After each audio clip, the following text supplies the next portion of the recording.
none of that is real. I think humanity, we had a good run. 6,000 or so odd years, hunting, fishing, farming, growing wheat. The wheat growing was cool. We had a fun time drawing on the caves, that was cool. The Mona Lisa, painting that, that was fun. Making beautiful visionary movies, that was cool. But we have OpenAI, so I think we can put an end to all that foolishness. Now, when I talk about AI, I'm not talking about, of course, the moment that artificial intelligence will become smarter than humans. That's the singularity, and that's a different video. Today, we are talking about OpenAI's new product, Sora. Now, let's get into the news. Let's approach this rationally. That's enough dooming for me for now. The clips I just showed you were from the newest product from OpenAI, Sora, which is focusing on videos the same way ChatGPT focused on words and DALL-E focused on images. This is now the natural trifecta in the holy trinity of things that will take my job. Now, the product is not currently available to the public with no timetable on when that actually will happen, but there are a lot of samples which we can look at and form as the basis for discussion in this video. Sora is currently in its testing phase, specifically, as they've put it, safety testing, because in addition to the litany of other problems with AI, there are, of course, grave safety concerns which we will get into. So in this video, I want to talk about Sora, as well as the practical, moral, and ethical concerns with AI in general. So in the spirit of what I learned in the 8th grade English class, I want to talk about both sides of the argument. What are the positives of AI? Well, in credit to Sora, a lot of their example footage is incredible. It's crazy to me that this was created by a computer rather than animators working for a period of weeks, if not months. Creating high-quality footage like this, unless you're a major budget studio or Mr. Beast, is pretty much impossible. So if anyone with a working computer, or more realistically, a $100 OpenAI monthly subscription, could create this footage, it could be used in all sorts of creative projects that were completely impossible before this. Or more realistically, this technology will be used to create engagement-bait TikToks, as DALL-E has already been used to do.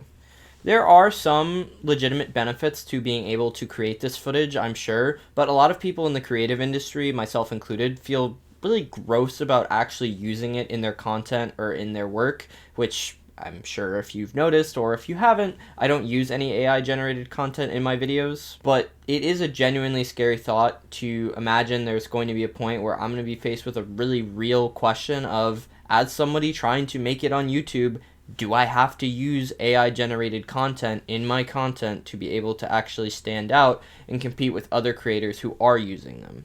So why do I and many creators personally dislike AI? Well, we're not too thrilled about the potential of it decimating the entertainment and creative industries. That's for one thing, but that one's obvious. But one thing that really gets into the unethical, even if you don't care about that, is the fact that these AIs have been trained on other people's works, often without their permission. OpenAI, and I'm going to focus my discussion on them just because they're the biggest company and it's easier to focus on one, but every large company that is creating AI technology is doing the same thing.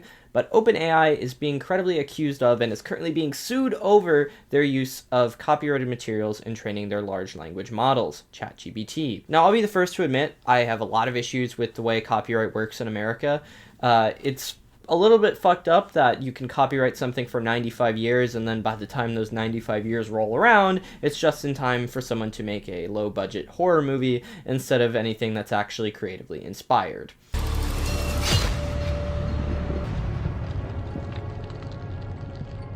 People should have much more ability to be creative with existing IP, and that's kind of how actually a lot of companies like Disney got started. But holy shit, I do have an issue if you're taking hundreds of thousands of copyrighted creative works made by real humans to give them to your soulless robot machine to eventually replace them. I do have a bit of an issue with that, a tiny issue with that.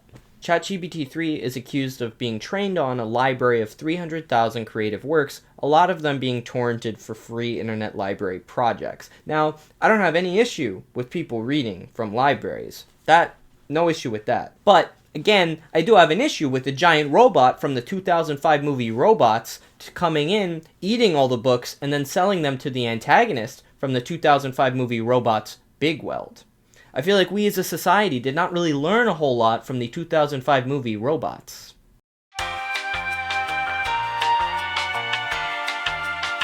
As I've mentioned earlier, AI also has real safety concerns with the type of content that it can produce. About a month ago, fake AI sex videos featuring Taylor Swift went viral all over the internet. Now, while today it's America's favorite pop star, tomorrow it could be you or me. It could be anyone with this technology. After this happened, there were some talks of maybe legislation to combat it. And it wouldn't really surprise me that it took something bad happening to a famous person for the US government to finally do its job and protect the people. But needs to be done. The issue here is kind of complicated though, because the average age of a US senator is 107 and they barely know what the internet is, let alone what OpenAI is. But to a certain extent, a lot of the damage has already been done. Deepfake AI sex videos already exist for a lot of celebrities, including the very celebrities we're talking about in the government. You want to see Kamala doing some ungodly things?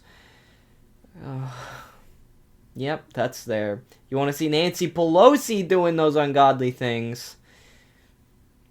That's out there too, if you ever wanted to know what it was like to see a centenarian having sex. That's out there too.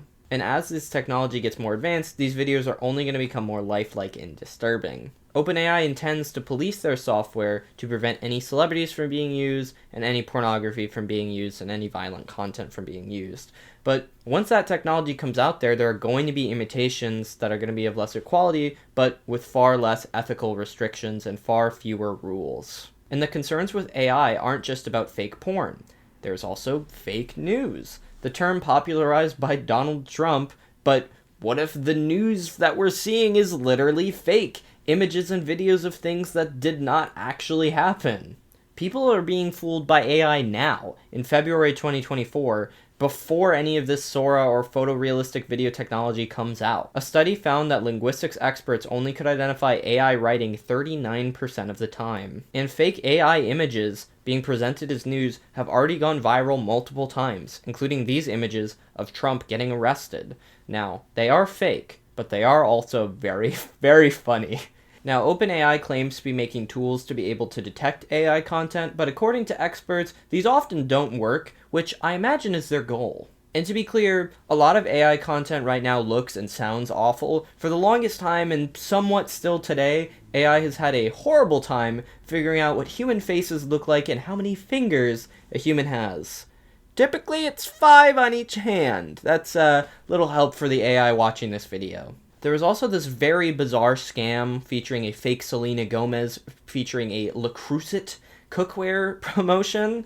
Hey everyone, it's Selena Gomez here. Due to a packaging error, we can't sell 3,000 Le Creuset cookware sets, so I'm giving them away to my loyal fans for free. If you're seeing this ad, you can get a free Le Creuset cookware set today.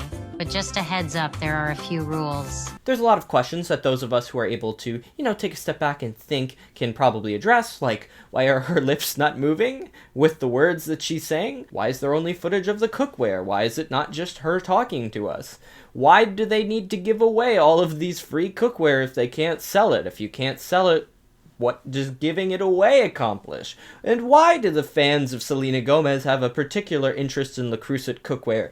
I don't know. I don't know the answer to any of these questions. But some people probably fell for this. Because if you don't know any better about how video editing works or how AI manipulation works, if you want a free Le Creuset cookware, you might have just given your information to some scammers. Americans love to have a celebrity tell them what to buy or do, just look at the Super Bowl ads. And this technology is probably going to eventually scam more people, like when it finally figures out to make her lips move the same way as her mouth. Then that'll really start to get people. Now, again, even Sora is not perfect, as they even admit in some of the sample videos that they've released in their demo.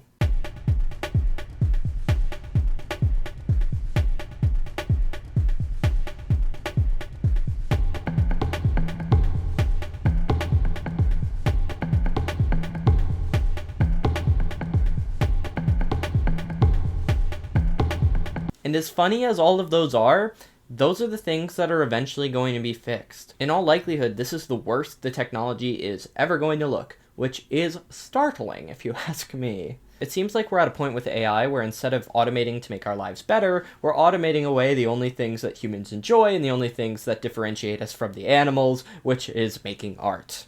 and opposable thumbs. Suck it, chimpanzee bitches! Although in fairness, AI is automating some of the things that humans dislike, AI is now being used to automate the talking stage, as AI and dating apps are now starting to become pretty linked. Fully 1 in 3 men from the ages of 18 to 34 admit to using ChatGPT to help them with relationship advice or making texts. Because at the end of the day, there's nothing more romantic than talking to an algorithm, right? And we wonder why Gen Z doesn't fuck. So where does all this leave us? Not great, Bob. Not great. How are you? Not great, Bob. In a recent survey, 52% of Americans were more concerned than excited about AI versus just 10% for the reverse. Berkeley computer science professor James O'Brien, which in and of itself is a name that feels like I just typed in Irish names ChatGPT, said, "I'm very confident in saying that in the long run, it will be impossible to tell the difference between an AI-generated image and a real one."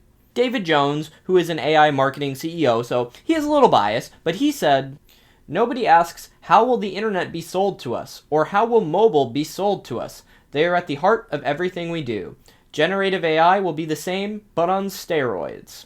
Guys, I don't think Barry Bonds should be in the Hall of Fame because of the steroids. Now you're telling me I gotta deal with steroid AI? Oh my god. AI technology is rapidly advancing, and we don't have an answer for any of it. There isn't an answer in the creative field, although I imagine the eventual answer will be studio executives will realize they can fire a bunch of people, still keep most of the profits, if not make more money, and create mass-generated slop for the masses. Nor is there an answer in the information field, although I imagine the eventual answer will be millions of people will fall for scams, fake information, misinformation, and the entire death of truth itself. Look forward to it. And there isn't an answer in the I don't want fake porn of myself available on the internet field, although I guess the eventual answer will be maybe the government will make it a crime if they ever find out what AI and OpenAI even are. At the end of the day, this technology is genuinely impressive, but it's a lot easier for me to do the research, look at what the negative consequences will be, rather than imagine any of the benefits it may provide to society. So that's going to do it for me, guys. Hope you enjoyed the video. As always, my name is Patrick, but my friends call me Pat. Hope to see you again. Leave a like if you enjoyed it. Comment if you agree with me, or if you disagree with me. We can have a little argument. You can tell me that the AI is going to replace my YouTube channel eventually and make me cry. It's very easy to do that, by the way, so be gentle. Upload new videos every week. Hope to see you back here. Goodbye. That was the weirdest goodbye I've ever done.